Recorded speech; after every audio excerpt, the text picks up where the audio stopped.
Maithili express की शानदार प्रस्तुति।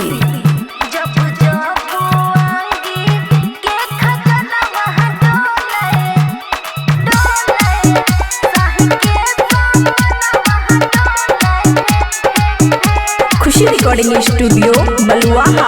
मिलल दिलदार सैया जी कहरई बड़ी प्यार सैया जी लहगई बाबाल सैया जी राखै खुशहाल सैया जी कुहू कुहू कोयलिया बोले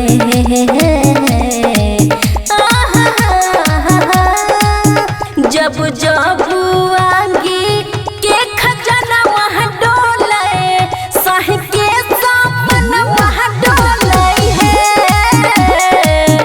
जब जब आगे के खजाना वहाँ डोले साहि के सामन वहाँ डोले है डीजे सुमित सतीश रईमा। सुमित सतीश रईमा।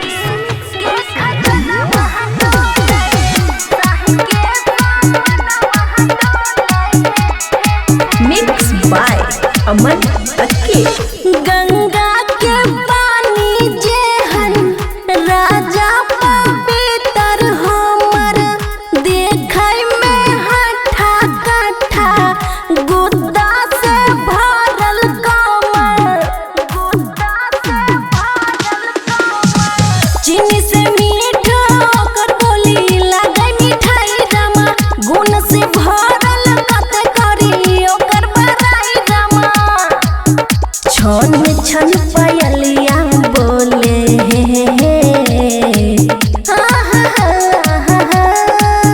जब जब आगे के खजाना वहाँ डोले साहि के सामन वहाँ डोले है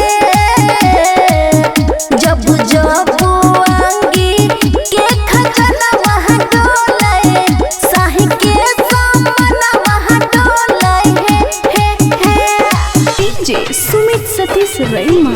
सुमित सतीश रईमा। सुमित सतीश रईमा।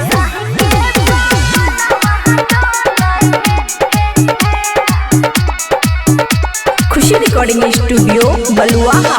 पहले तो पातर रहिए भेलो अब मोट रामा बबुआ राहुल रोजे सज पर करे करनामा मिलैया खूबे मजा भरैया सैया पारा प्यार में हमरा सैया खूबे पिया मजा देवरा अमन वहाँ डोले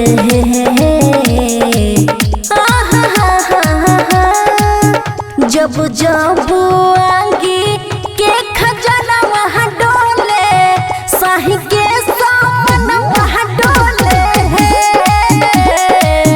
जब जब आगे के खजाना वहाँ डोले साहि के सामन वहाँ डोले है खुशी रिकॉर्डिंग स्टूडियो बलुआहा।